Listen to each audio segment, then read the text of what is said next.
I never knew my father. He died when I was just 3, leaving behind nothing but a handful of photos and a single video of him holding me as a baby. My name's Elizabeth, and this is my story. Growing up with my mom wasn't easy. She was always afraid of being alone, cycling through boyfriends faster than I could learn their names. It was a revolving door of men, each one leaving as quickly as he came. The only stability in my life came from my grandmother, my mom's mother. She was my rock, my safe haven. Whenever things got too chaotic at home, which was often, Grandma would swoop in and take me to her place. "Come on, Elizabeth," she'd say, her voice warm and comforting. "Let's go make some cookies." Those weekends at Grandma's were like entering a different world. Her house was always quiet, peaceful. No shouting, no slamming doors, no strange men stumbling around in the middle of the night. Just me and Grandma, baking cookies, reading books, or tending to her small garden. I often wondered about my dad's parents. Mom told me they'd cut ties after Dad died, disapproving of her moving on so quickly. But I suspected there was more to the story. Mom wasn't exactly reliable when it came to the truth. School was my escape. I threw myself into my studies, partly because I enjoyed learning, but mostly because it was a distraction from the chaos at home. Mom was rarely involved in my education, or anything else in my life for that matter. I learned to be independent out of necessity. By the time I was 10, I was cooking my own meals, doing my own laundry, and helping myself with homework. Mom was too busy chasing her next relationship to bother with such trivial things. Everything changed when I turned 12. Mom finally got married to a man named Frank. She was over the moon, convinced he was her last chance at happiness. "This is it, Lizzie," she gushed. "We're finally going to be a real family." But Frank had other ideas. From day one, he made it clear that I was an inconvenience, a reminder of Mom's past that he'd rather forget. "Listen up, kid," he growled at me on the first night he moved in. "I don't want to see or hear you unless it's absolutely necessary. You stay in your room and keep out of our way, got it?" Life under Frank's rule was a far cry from anything resembling a real family. He ruled our house with an iron fist, and I quickly learned that silence and invisibility were my best defenses. "You think you can just freeload off us?" Frank would snarl. "You're gonna earn your keep, girl." And earn it I did. Every penny spent on me was accounted for and expected to be repaid through chores and perfect grades. While my classmates sported new clothes and the latest phones, I shuffled around in hand-me-downs, clutching the ancient Nokia my grandmother had given me. "Why can't I have new clothes like everyone else?" I once dared to ask Mom. Her response was quick and dismissive. "We can't afford it, Lizzie. Be grateful for what you have." But I knew better. I'd seen the designer bags Mom brought home, heard the plans for weekend getaways with Frank. There was money, just not for me. At school, I stuck out like a sore thumb. But to my surprise, my classmates were kind. They never teased me about my outdated clothes or ancient phone. Instead, they often went out of their way to help. "Hey Liz, want a ride home?" Sarah, a girl from my math class, would often ask. Her mom would smile warmly at me from the driver's seat, a stark contrast to the cold shoulder I got at home. I'd gratefully accept, knowing the alternative was a long walk home. Mom and Frank had made it clear that picking me up from school was not on their list of priorities. "You've got 2 legs, don't you?" Frank would say. "Use 'em." At home, there was no rest. Frank had an endless list of chores for me to complete. Cleaning, cooking, laundry, the work never stopped. And heaven forbid if I tried to take a break. "What do you think you're doing?" Frank's voice would boom if he caught me sitting idly. There's always work to be done in this house. Homework was to be completed perfectly, with Frank regularly checking my grades. Anything less than excellent was unacceptable. "A B-, he roared one day, waving my report card in my face. "You think that's good enough? No TV for a week. And forget about seeing your little friends." I'd nod silently, fighting back tears. The punishments were harsh, but arguing only made things worse. So I'd retreat to my room, bury my face in my pillow, and let the tears flow silently. Weekends at Grandma's became my lifeline. But even those were under threat. Frank had discovered a new form of punishment, denying me my visits to Grandma's house. "You failed that history test," he'd say with a cruel smile. "Looks like you'll be staying home this weekend to study." It broke my heart to lie to Grandma when she called, worried about my absence. "I'm sorry, Grandma," I'd say, forcing cheerfulness into my voice. "I've just got so much schoolwork. I'll come next weekend, I promise." But next weekend would come, and Frank would find another reason to keep me home. It was a vicious cycle, and I felt powerless to break it.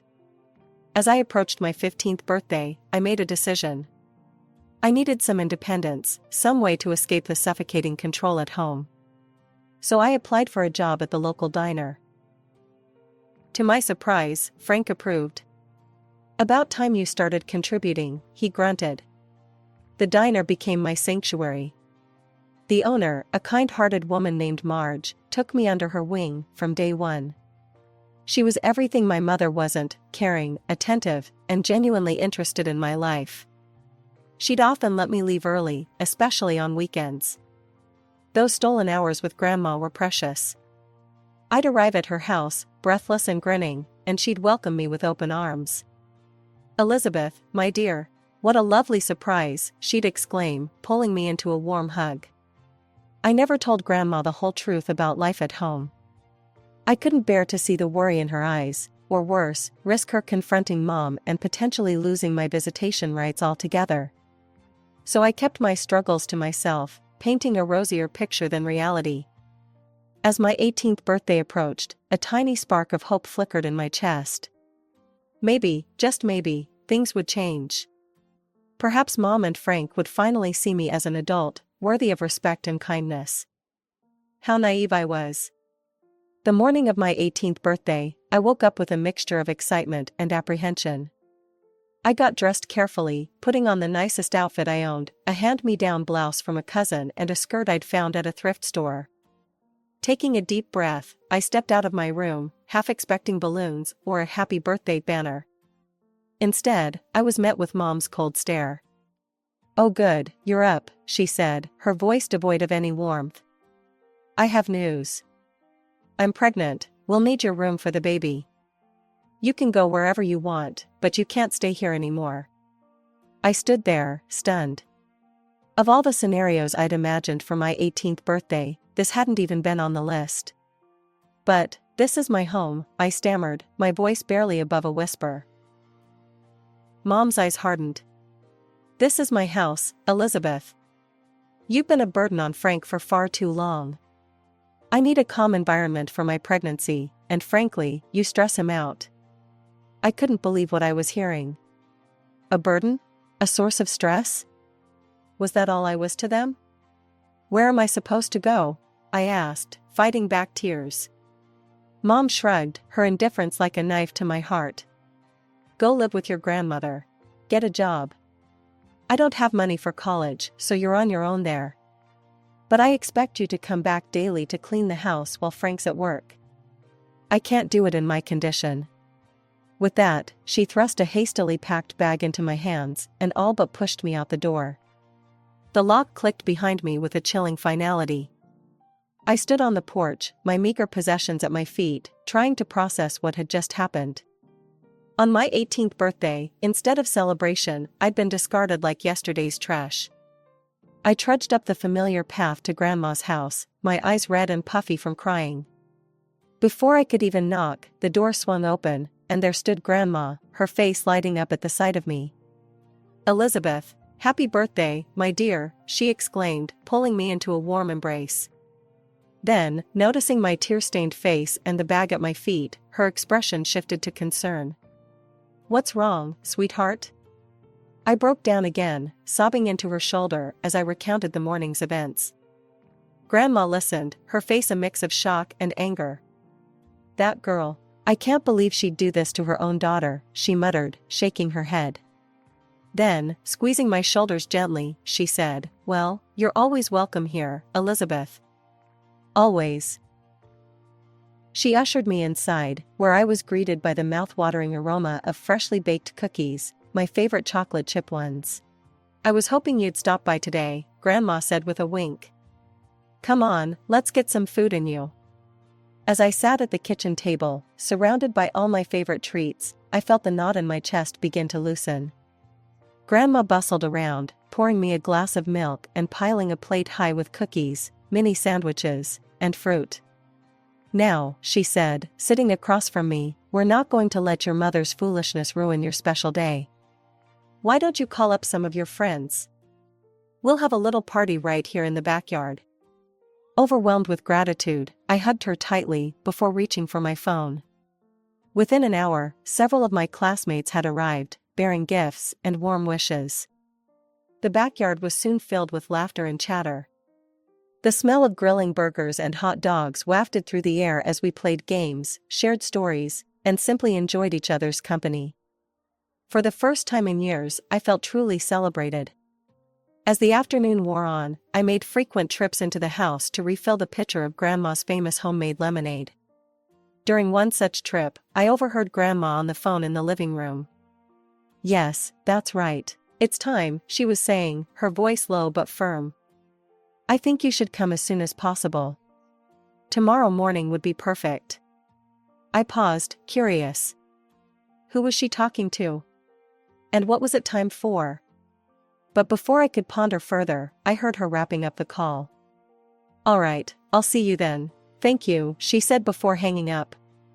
When I entered the living room with the refilled pitcher, Grandma was there, smiling as if nothing had happened. "Having fun, dear?" she asked brightly. I nodded, deciding not to ask about the mysterious phone call. Whatever it was, I trusted Grandma.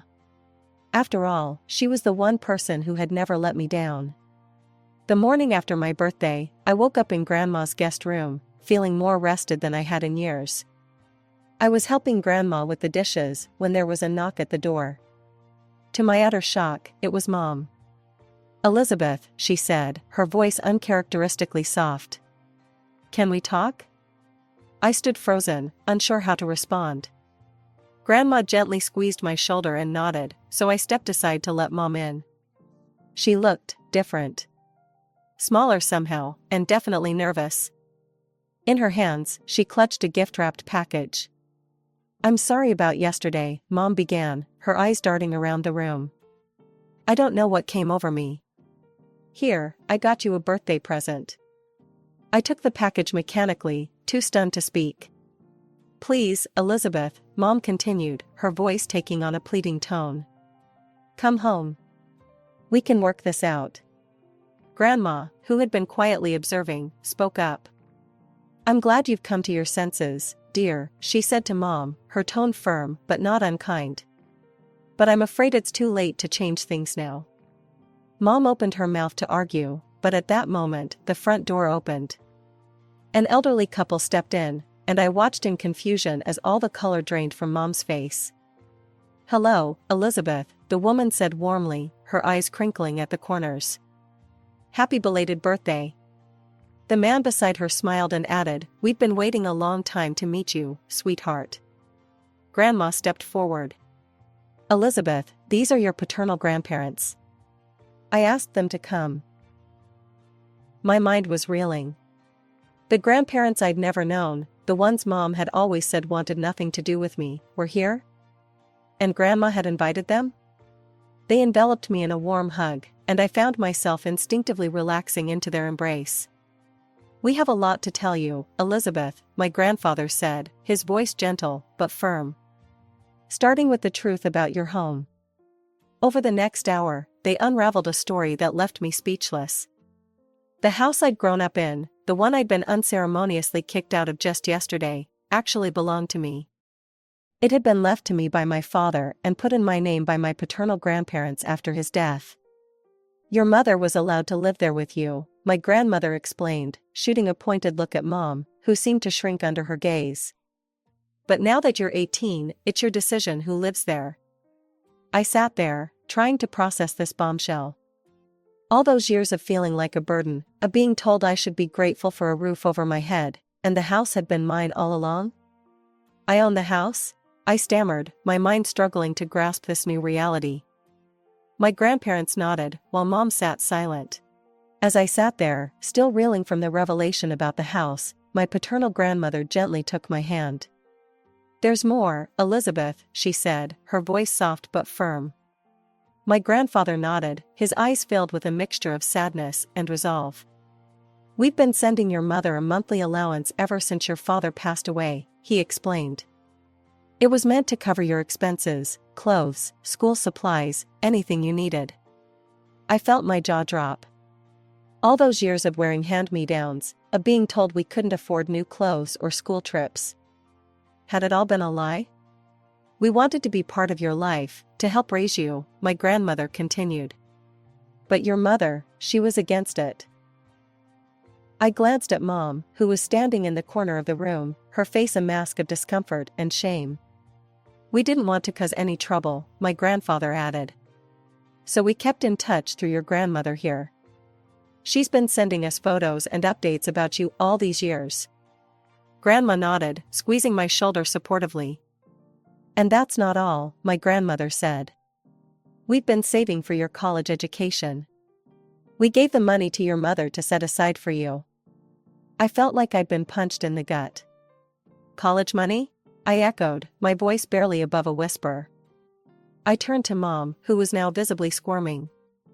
"You told me there was no money for college. You told me I was on my own." The room fell silent, all eyes on my mother. She opened and closed her mouth several times, no words coming out. Finally, Grandma spoke, her voice uncharacteristically stern.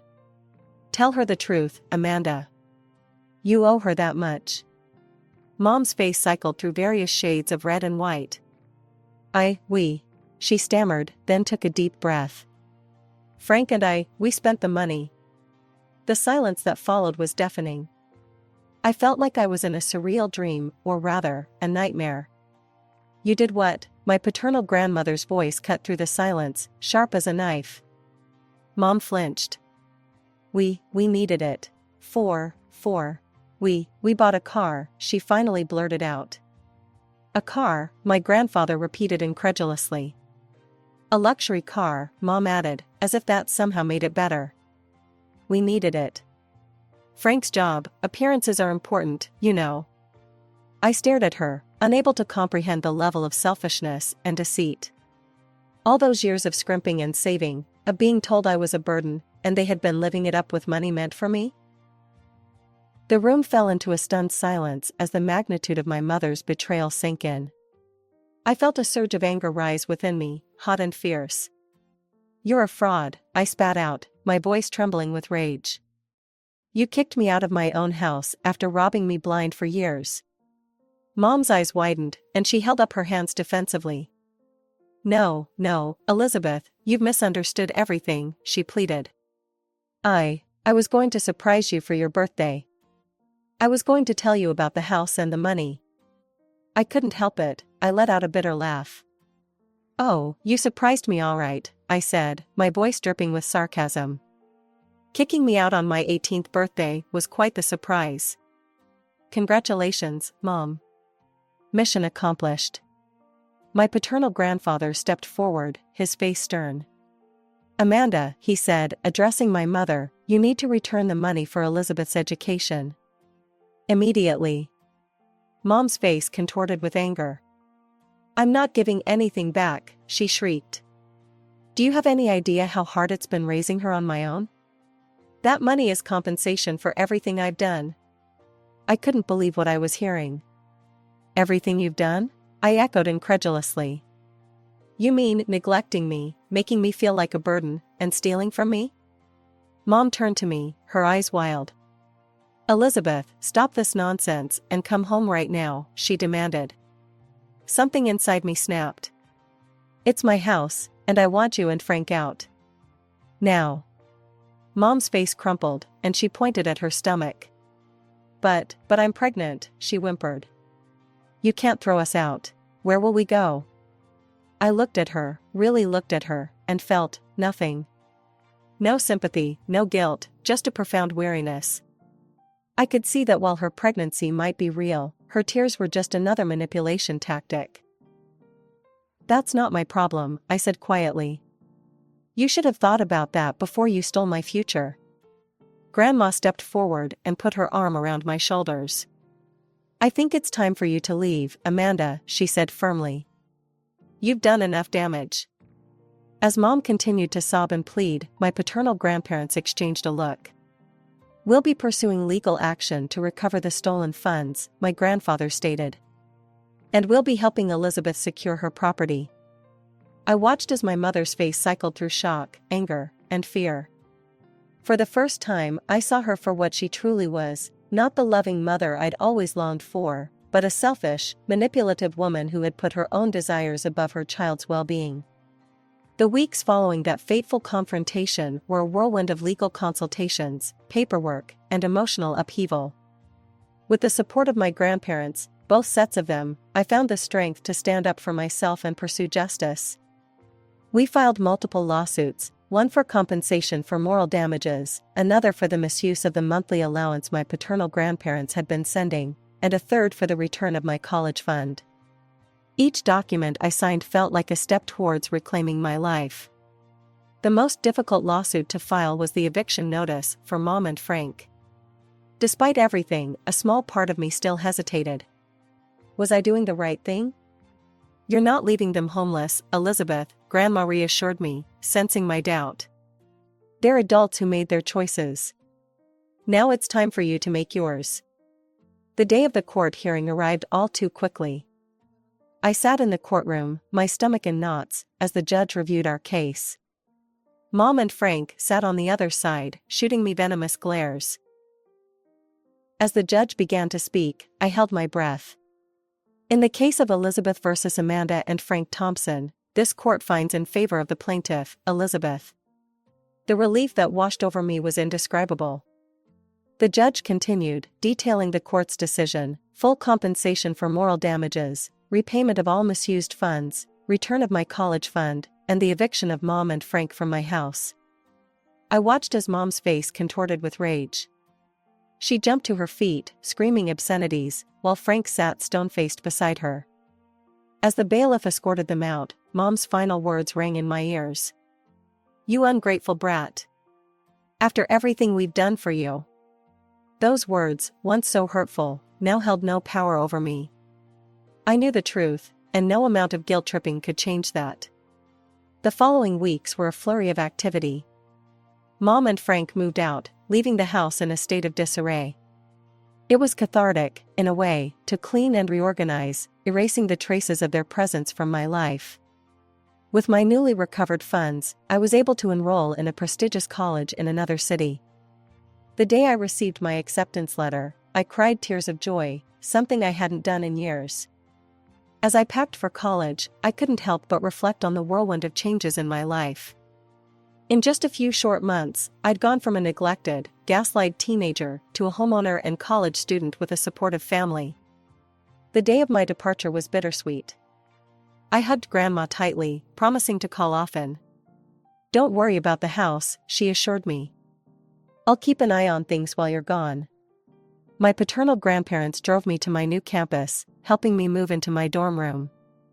As we said our goodbyes, my grandfather pressed a small box into my hand. "It was your father's," he explained. "We thought you should have it." Inside was a beautiful watch, engraved with the words, "Time reveals truth." How fitting, I thought, considering recent events. As I settled into college life, I found myself thriving. Free from the constant stress and negativity of my old life, I discovered a passion for learning and a confidence I never knew I possessed. I made new friends, joined clubs, and even started volunteering at a local youth center, hoping to help other kids who might be in situations similar to what I had experienced. Throughout it all, I maintained close contact with both sets of grandparents.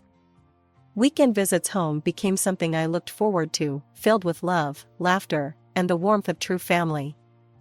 As for Mom and Frank, I heard through the grapevine that they'd moved to another state. Mom had given birth to a baby girl. Part of me felt a twinge of sympathy for my half-sister, hoping she wouldn't endure what I had. But I knew it wasn't my responsibility. I had my own life to live now.